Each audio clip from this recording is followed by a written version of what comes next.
afternoon. I want to thank my colleagues on the City Council for joining me here today. Council members Wesson, O'Farrell, and Lee. And I also want to thank Mayor Garcetti for his efforts and for joining us here today. As I often said in the past, after becoming City Council President, I want to remind the public that the City Council is committed to a family-first agenda.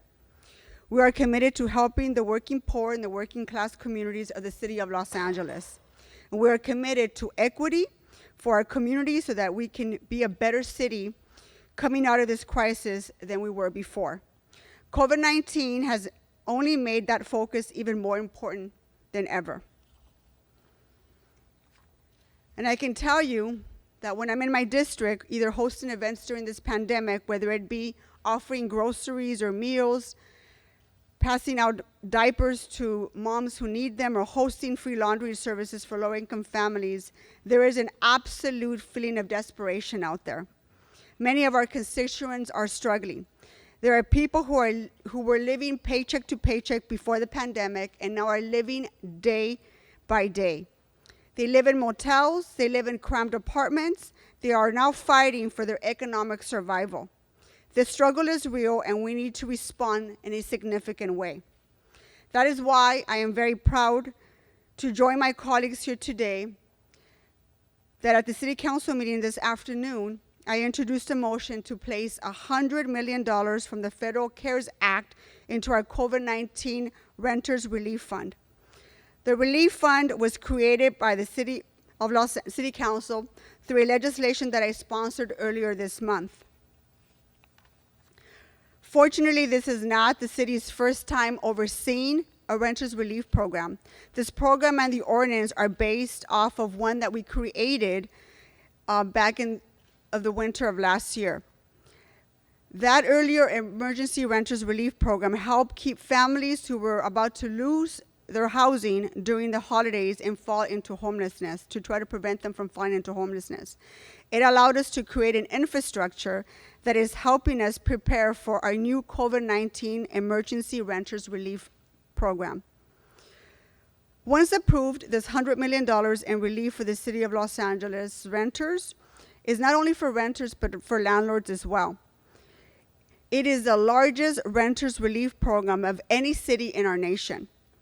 But we were still going to need more help, and this is why we're calling and supporting the federal government in supporting their federal relief program to assist more Angelenos through legislation that was sponsored by Congressmember Maxine Waters.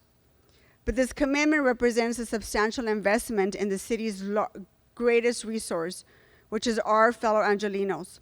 We need their help, and help is coming. From the very start of this pandemic, the Los Angeles City Council and Mayor Garcetti have had one job, and is to keep Angelenos safe.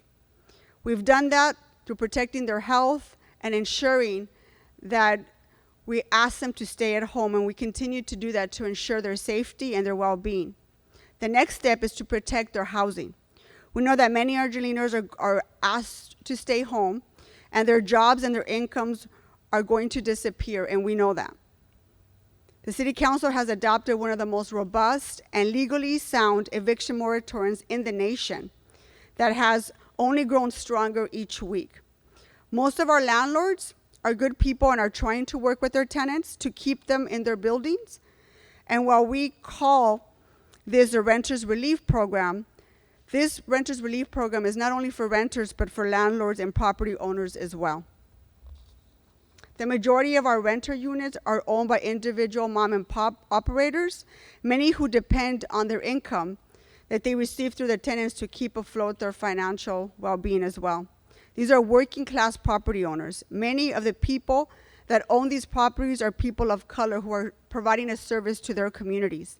The last thing we want to see is for these landlords to go into foreclosure and lose their properties, and the city of Los Angeles become a corporate-driven rental market.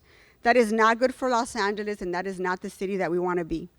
We are encouraging people with means to help us grow this fund. We are not stopping at $100 million. This fund is also being provided by financial support by some of our council members that are here today. If you go to the city's housing website, hcidla.org, you will see the program, how it's laid out, and how you can donate to the city's Los Angeles Emergency Relief Fund at this time. I'll end with this. The virus has hit our city and county hard. More than 2,000 people have lost their lives and died because of COVID-19. We just lost a nurse, Arlene Aquino from Arleta, whose father already lost his life to COVID-19, and her mother is in the hospital fighting that very pandemic, the very crisis of COVID-19. Arlene was a single mother and a nurse at Mission Community Hospital, a frontline worker. She and her family have paid the enormous price for the rest of us. She offered Angelenos, she helped a lifeline to reclaim their lives. And when I think about Angelenos and who are struggling, who are looking for us for relief, I think of people like Nurse Arlene Aquino and all she sacrificed. There is literally no other place in the world that I'd rather be than right now, and it is our job to lead. Compared to Arlene Aquino's sacrifice, this is the least that we can do to help people come out of this economic crisis. And this $100 million commitment is an economic lifeline we are all offering to our fellow Angelenos to help them reclaim their lives. And this is a step in the right direction. I'd like to introduce Mayor Garcetti. Him and I speak at least once a day, if not more. And we both recognize that both the mayor and the city council have an important role to play in getting us through this crisis. We find common ground and we act immediately to try to protect as many Angelenos as possible. So today, Mr. Mayor, I welcome your support and your leadership. Mayor Garcetti.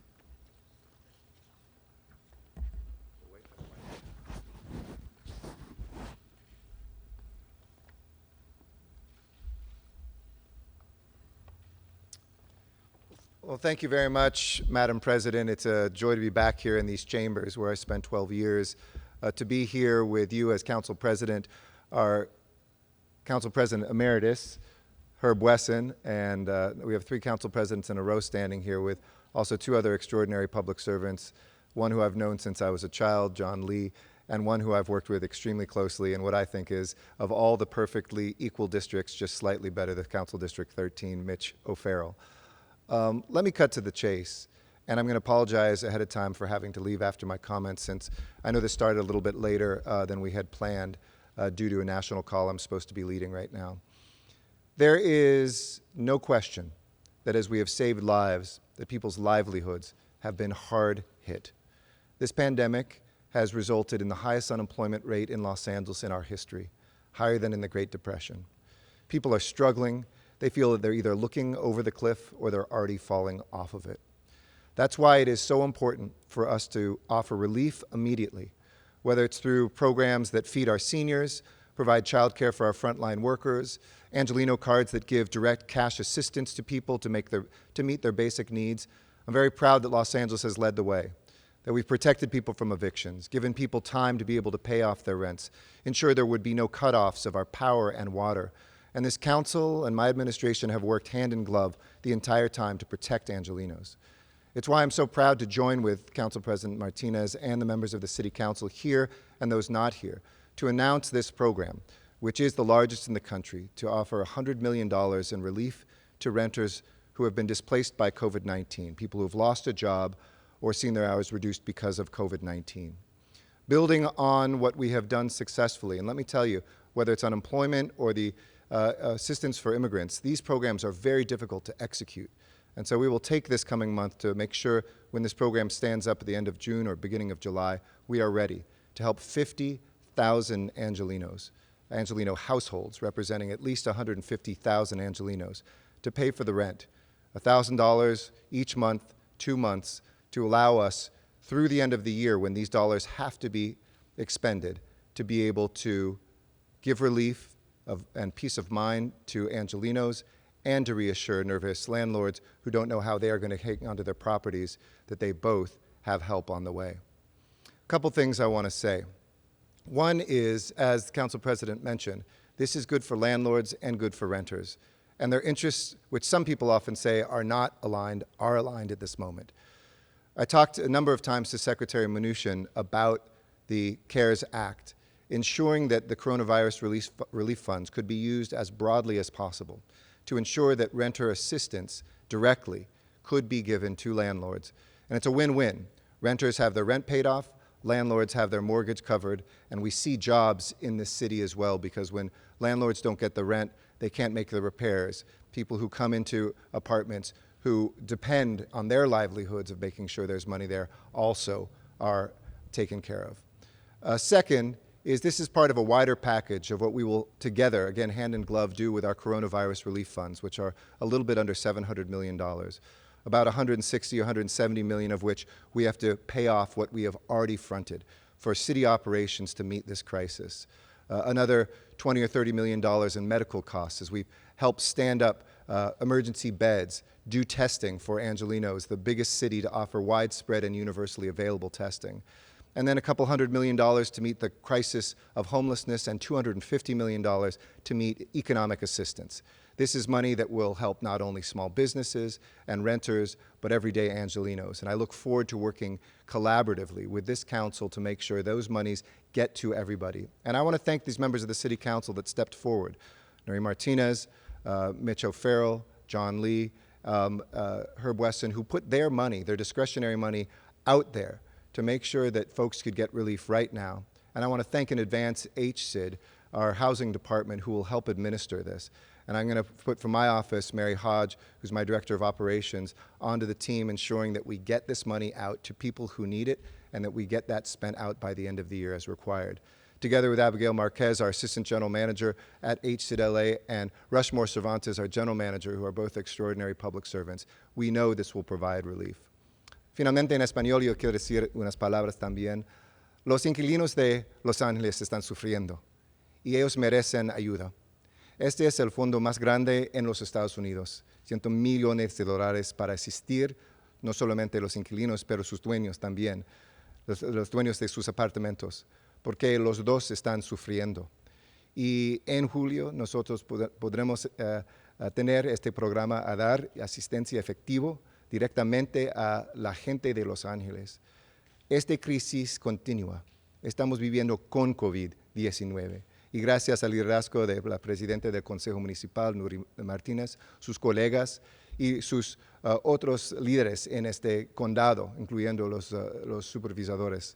Este es un ejemplo por los Estados Unidos a asistir nuestra gente. I want to thank everybody, including those council members who are not here, who have led on this issue, from Mike Bonin and Marquise Harris-Dawson and Bob Blumenfield and so many others, Paul Koretz. Everybody is one team when it comes to helping all of Los Angeles.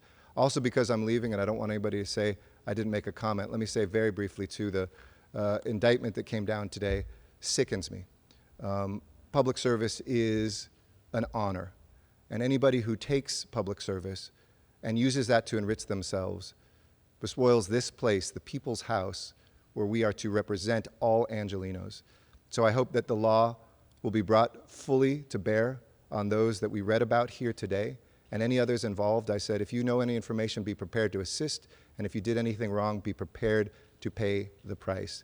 And I want to congratulate the U.S. Attorney and the FBI for their good work to make sure that we get rid of folks who would take the public service and the public trust and would take it for their own enrichment, and in doing so, pollute this holy temple of democracy and this City Hall. Thank you all very much, and thank you again, Council President.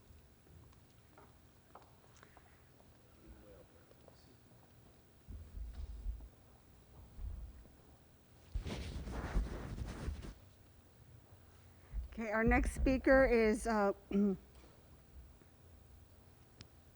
former City Council President and supporter of this program from day one, Herb Weston.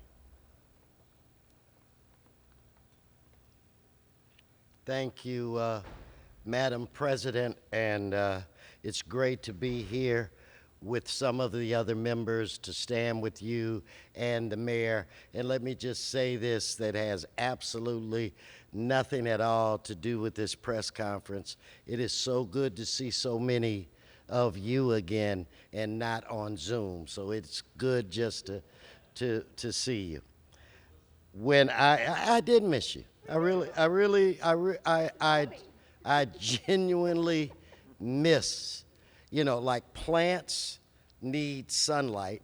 Many of us need people. That's what makes us grow. That's what makes us tick, and that's what makes us flourish. And when we're not around people, it stunts our growth. So I'm very happy to be here today. I have always told my colleagues that at the end of the day, we will not be judged how we governed during the easy times. We will be governed by our deeds and our actions during the challenging times. And in my career, this has to be one of the most challenging moments that I've ever had to deal with. I'm so proud of the work of our council president and the colleagues. We take it seriously that we as government workers are essential workers. That's why you see us out there doing food giveaways and diapers and hand sanitizers and protective cloth masks, because government has a responsibility to rise during moments like this, not shrink. We have a responsibility to inspire and to create hope and to let the residents of this great city know that we give a darn about them. That's why I am so excited that we're going to put together the $100 million for a rental assistance program, the largest in this country, and say that it excites me knowing that this is going to do a lot of good and that it's going to be scaled towards the individuals that need it the most. But let me be the first person to say that this is not enough. We need to do more, and that's why you see this council, this mayor, this government trying to lobby the federal government, because they have the responsibility, in my opinion, to really lead the way. Prior to this crisis, we were fighting a homelessness situation or houselessness situation, and by actions like this, we will keep people in their apartments, in their homes, and not add to that ever-increasing number. So, Madam President, I'm glad to support you on this effort. I am excited about it, but we have to do more, and I'm here to let you know that I am prepared to do that. So it is my pleasure. In fact, it's been so long, Sophie, since I've done a press conference. Did I forget anything? Am I still all right? Do I still have, all right. So it is my pleasure to present to you a dear friend of mine, a man that I've served with for many years. He's the chair of homelessness and poverty, courageous guy with a pretty big backbone. That would be Council Member Mitch O'Farrell. You're welcome. Thank you so much.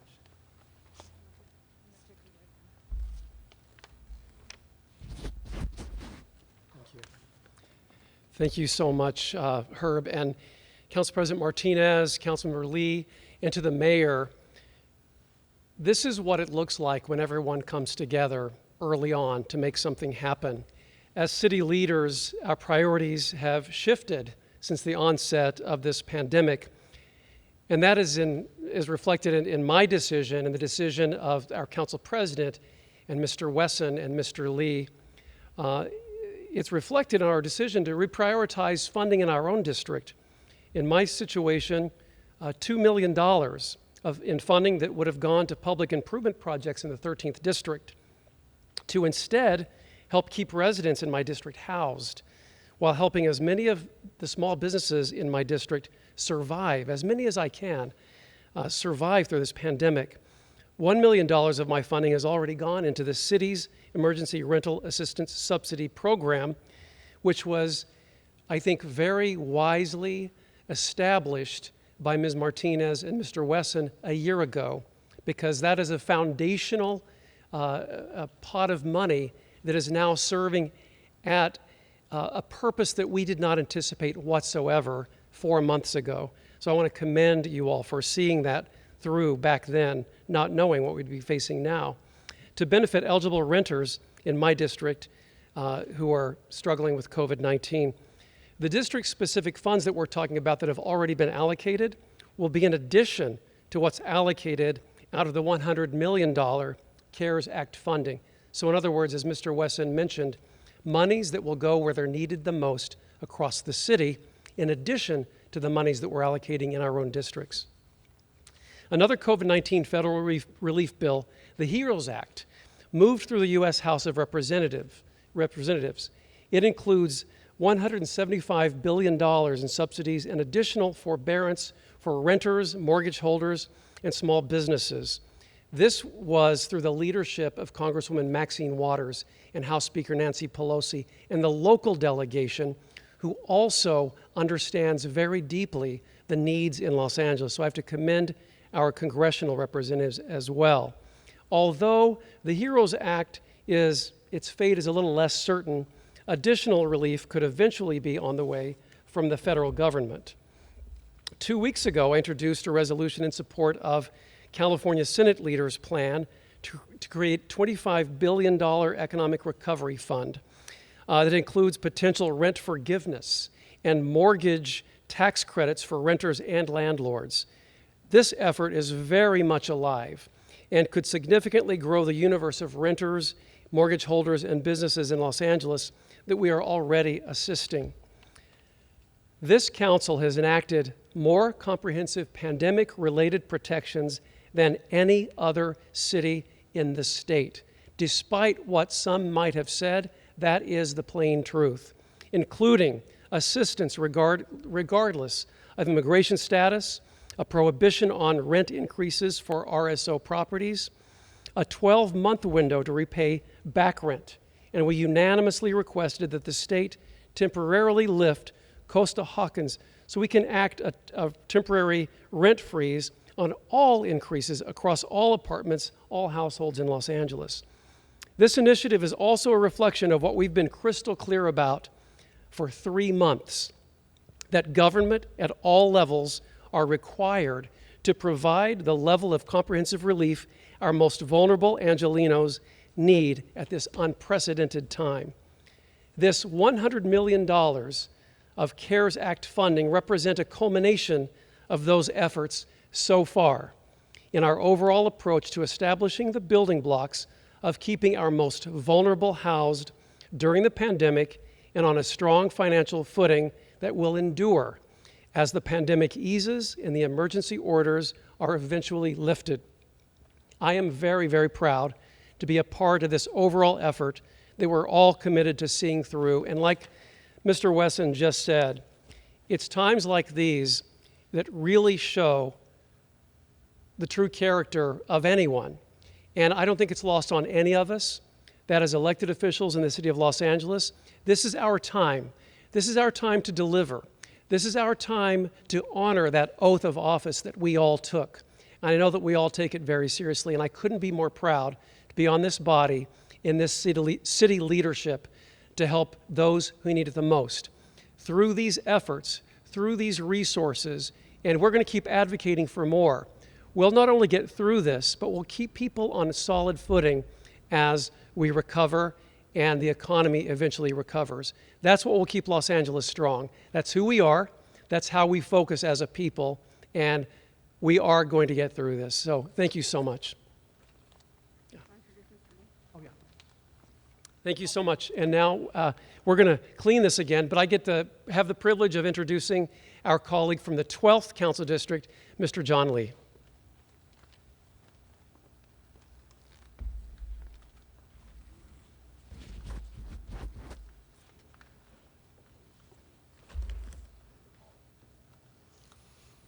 Good afternoon, everybody. You know, it's in times of crisis when government needs to step up the most and to help as many people as possible.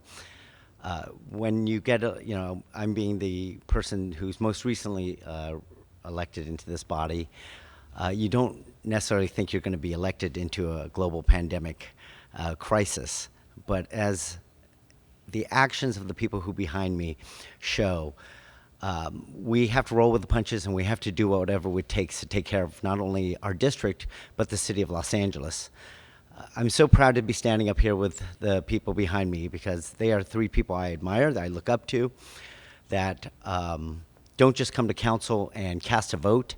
I see them in their districts. I see how hard they work, working at food distribution, delivering meals to seniors. And I know that the one thing that we all have in common here is how much we love this city and how much we love the people who live in it. That's why I'm happy to join them in this historic amount of trying to help as many renters, because it's not just about helping renters, as someone earlier said. I think it was the mayor. It's this global crisis and this pandemic, the economic crisis that's going to follow and that we're dealing with now. It's a domino effect. It doesn't just hurt the renters. If the renters don't pay rent, the landlords get hurt. If the landlords aren't able to make their payments, then the renters get hurt. It's just a cycle that we need to step up and we need to take care of. You know, I'm proud that, you know, people behind me, when I see them in their districts, they're doing more, they're doing extra, they're going above and beyond. I know in my district, we've helped raise over $100,000 in food gift cards to help those people who are facing food insecurity. I think we can all agree that in the first wave of the PPP government program, we were all a little disappointed when we saw a majority of that funds go to publicly traded companies.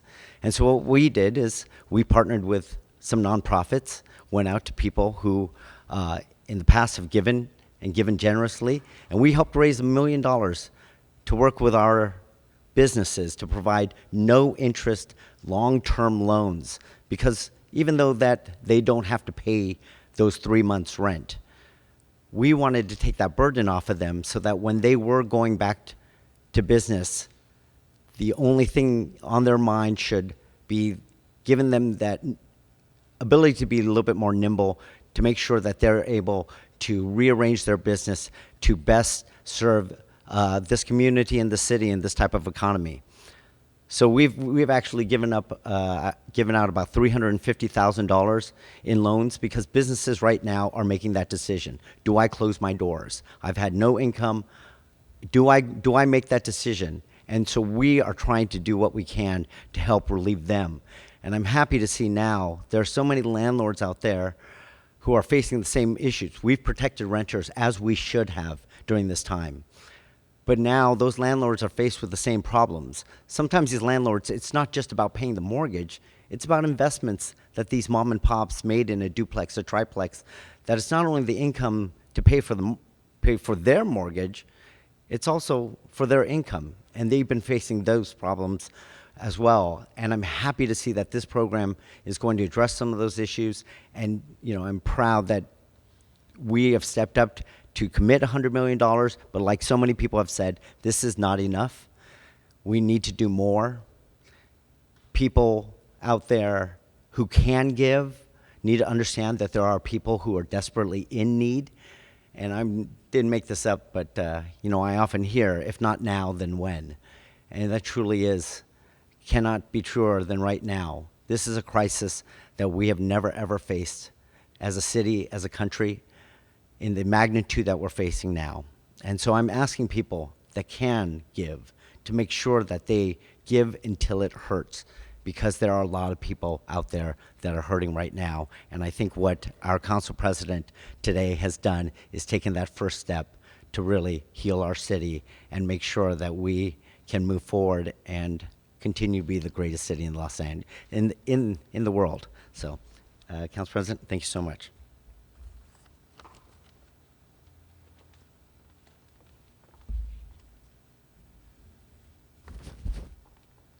Voy a decir unas palabras en español, ¿verdad? Buenas tardes, quisiera agradecer a todas las personas que nos están acompañando hoy. Me llamo Nury Martinez y soy la presidenta del Concilio Municipal de la Ciudad de Los Ángeles. Estamos aquí para cumplir nuestra responsabilidad como ciudad, y queremos también asegurarles a las personas de que sabemos que estamos pasando por tiempos muy, muy incertos, pero también quiero recordarles que este concilio quiere poner a las familias en prioridad y crear fondos para que podamos ayudar a las personas más necesitadas. Hoy en el concilio sometí una moción para asegurar más de $100 millones del fondo de ley CARES Act en nuestro fondo para ayudar a los inquilinos a pagar su renta a través de esta pandemia que nos ha atacado y ha dejado a mucha gente sin trabajo. Afortunadamente, esto es no es la primera vez que la ciudad de Los Ángeles tiene este programa. El año pasado creamos un programa similar para ayudar a las personas que se les estaba incrementando su renta. Tenemos este tipo de programa en su lugar. Lo que tenemos que hacer es recaudar más fondos para ayudar a más familias. Quisiera también agradecerle el apoyo del alcalde Eric Garcetti por no nomás asegurar que estemos seguros en casa y poner nuestra salud en prioridad, pero también tenemos que hacer todo lo posible para que las familias no caigan en la calle y puedan pagar su renta durante esta pandemia. Lo que quiero recordar es que los fondos van a ser directamente para los propietarios de los edificios, para que las personas puedan aplicar a través del internet o en varias localidades. El programa estamos también trabajando con la oficina del alcalde y la oficina del Departamento de Vivienda para que los fondos a partir del 1 de julio puedan ser disponibles para que las familias puedan aplicar. Muchas gracias. Are there any questions? No te oigo. No, las personas sin documentos o indocumentadas pueden aplicar para estos fondos. Lo que también quisiera agregar es que estos fondos también son para las personas que no calificaron para un tipo de dinero federal por caso de su estatus inmigratorio. En la ciudad de Los Ángeles ellos van a poder aplicar para poder pagar su renta. Dependiendo dependiendo de la necesidad de la familia, pero también dependiendo de su estatus económico. Tiene que llegar a un cierto porcentaje para poder calificar. Todas esas calificaciones van a estar en la página de web en las próximas semanas para que la gente se dé cuenta si usted puede aplicar o no. La otra cosa que quiero agregar es solamente para las personas que viven en la ciudad de Los Ángeles, no el condado de Los Ángeles. Eso nomás para los renteros que viven en la ciudad de Los Ángeles.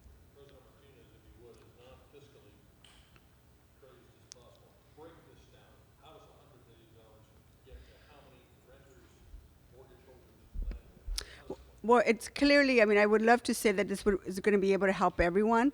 Clearly, I'm realist, and I know that there's going to be hundreds of thousands of people that this is going to help keep people in their homes. But this is why we're supporting federal bills such as Congresswoman Maxine Waters has a bill in the House. It's a $150 billion renters relief fund for exactly this reason, because the need is so great. All up and down our state, you're going to see the need more and more in people having to pay. That rent is going to come due. People are going to have to come up with the money to pay for it. So this is why we need upon our federal government to aid us and help us pass this legislation so that more Angelinos can get help. It's nice to do the pitch, but that ignores the question. How are you going to allocate this $100 million? Who gets it? What amount? How long? The amount is going to be based on the need and based on the AIM. That it's currently 80% of anybody with AIM is going to be able to qualify for the Renters Relief Fund, just like we did it last winter when 40-something families were able to apply for Renters Relief Fund. You can either apply online, and all the regs and the requirements are going to be online for people to look them up, or you can go to any of our resource centers.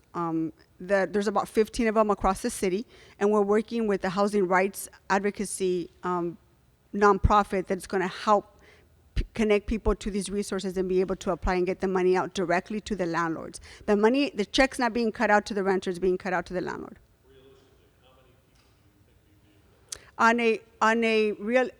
We're estimating on a conservative level about 74,000 to 80,000 families.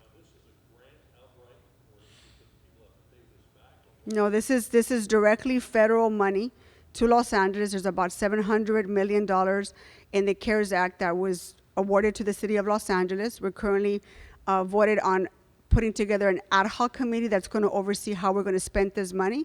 I'm proposing through a motion that part of that $700 million, $100 million be allocated to Renters Relief Fund. Madam President, could you go over again the timeline program, when the website will be online, how people apply, and how you will avoid the glitches that you Right.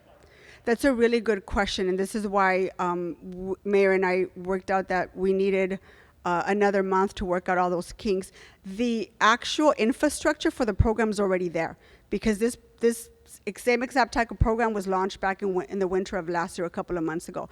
So HID has all the mechanism by which we're going to do this. The volume is going to be so high, and there's going to be so much more money awarded to the program. We're worried that we are going to somehow, people are either going to, the site's going to crash. We're going to have technical issues by which people can't necessarily get onto the website once it becomes available. So we're working through all those types of scenarios to make sure that July 1st is what we're giving ourselves to launch the program and make the monies available so that we can get it out as quickly as possible. The monies have to be spent by December of this year. So we have about 6 months to get the money out. We don't want to hold on to it, but we want to ensure that all the glitches are worked out, and that HID needs has all the necessary things that they need to do to be able to launch it and not end up with that scenario that you just mentioned. Is there one website people should be going to immediately just to get themselves familiar with how they can start the process? hcidla.org. Mayor had a comment regarding the plea by one of Weezar's former staff. Your thoughts on that? Will it affect in any way, shape, or form the continued performance of Mr. Weezar in any way, shape, or form here at council? So I got the tweets right as I was still conducting the meeting. We just adjourned about 45 minutes ago, so I have not seen the indictment, and I haven't read most of what's out there. I will say this, similar to the comment that I provided last time. This conduct is disgusting. It's disgusting, and it's appalling that people will behave in this way. I'm actually calling upon the U.S. District Attorney's Office to move as quickly as possible and do their due diligence so that these folks can be brought to justice, and that people are going to pay for their crimes, and we can move on and one day move on from this black cloud that continues to, that we continue to be under until some of these folks are brought to justice. So I'll look at the indictment and issue a broader statement before the end of the day. But I'm just as disturbed and just disgusted by people's behaviors, that they would take advantage of their positions of power to enrich themselves and to betray the trust of the constituents that elected them, or the constituents that they were supposed to be here to provide services for. But no change, Mr. Weezar's status and what he will do or any functions here at City Hall. I don't have that authority to make him resign, but I'm certainly looking into that very much. Sure.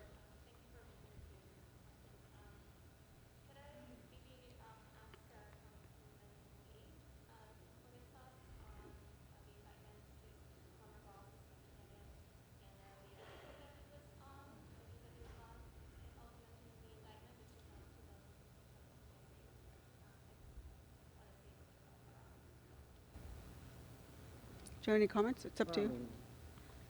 Just that this is an ongoing investigation, that our office is complying and working with them 100% with any questions or different things that they have questions about. But